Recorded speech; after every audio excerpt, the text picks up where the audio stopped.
पुत्र फातिमा जी मुझा बाबा पुत्र मां के पांजा बचना दे मां मोहम्मद चुमियो जान भाकुर पायान मां मोहम्मद कुले देखनी घुमायान मुझो मिठो मोहम्मद करीम हसन हुसैन के चुमियो लई सिंगना भी होया चुमियो भी दीदा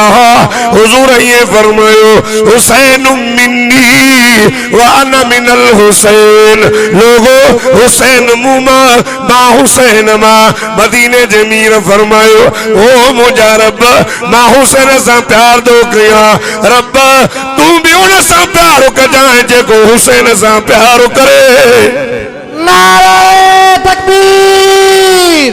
शाने शुहदा इस्लाम। चो हसन हुसैन मदीने जमीर के प्यारा अब मुझे साईं तरबियत कई सोने अली जी भी वरी उन जे बचड़न जी भी साहब फरमाइन था असा जरे मजलिस में थोरो देर से इंदासे न हुजूर के या अय्युहल मुज़म्मिल वाली चादर वेड़ल हुंदी साईं जन ये वेड़ी वेठा हुंदा हा ओ कदे कदे ये ॾिस वरी ये ॾिस साहब चौदा साईं जन अंदर शाता ॾिसन वरी थोरी चुरपुर भी थींदी ही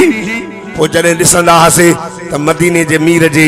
उन सथरन मुबारकन ते हसन ऐं हुसैन सुम्हिया पिया हूंदा हा। हसन हुसैन मामूली गाल अल्लाह अकबर जो मिठे मोहम्मद करीम एक दफे इमाम हुसैन के चीच खां वर्दियूं था वजन चीच मुबारक बार जी आदत आ का शइ ॾिसंदो आ त खणी वात में विझंदो आ न ॿार आ न नंढड़ो आ न मुझे हुसैन हिक शइ खार क ॾिठी वात में विधो साईं जी नज़र पई पाण फरमाए पुट का कटु बा पुट कटु कटु सोने नबी पांजी आंगल मुबारक काकड़े ताई साफ करे सोने हुसैन जो वात साफ कयो पाण फरमाए पुट तू सैयद हो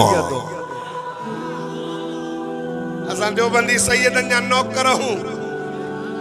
सैयदन जा वो सैयद जेको हिन कुरान सां फिट अचे जेको हसनी हुसैनी सैयद हुजे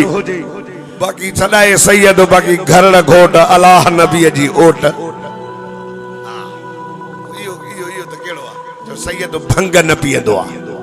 जो सैयद कुरान सां फिट ईंदो आ हा हा सैयद कुरान सां फिट जो सैयद सुहिणो थींदो आ जो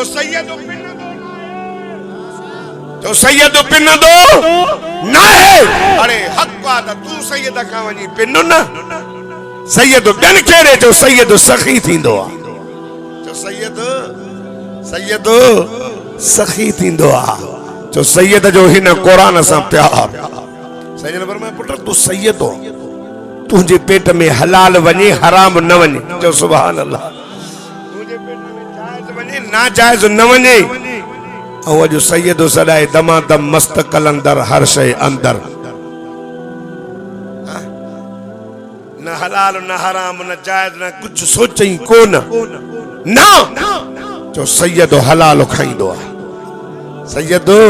पराई शइ खां परे हूंदो आहे जो सैयद पराई शइ खां जो सैयद पराई शइ खां जो मिठे मोहम्मद जो हसन हुसैन जी तरबियत कई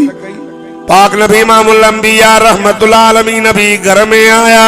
पान फरमायूं फातिमा जी मुजब ए मुजा बचड़ा काढे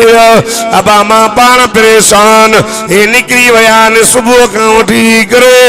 रात कंदे कंदे हसन हुसैन बाहर निकरी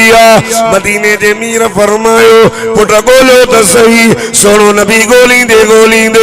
मदीने का बाहर निकरी आयो ओ जंग में बाग में बकरार बकरियूं दो चारे इन जी उम्र नंढी सोने फरमायो बकरार यार मुझा बचड़ा तन ॾिठई साईं हे बच्चा तई अलीअ जा अचण सां मां के चयूं चो असां के पानी प्यार रात कंदे कंदे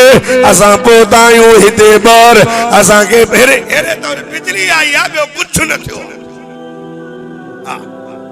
बंद कर बाबा इने के पंहिंजे पीको मिशन की दुरूद शरीफ पढ़ो मदीने वाले साईं जे मथा अल्लाहुम्मा सल्ली अला सय्यिदना अब सुबह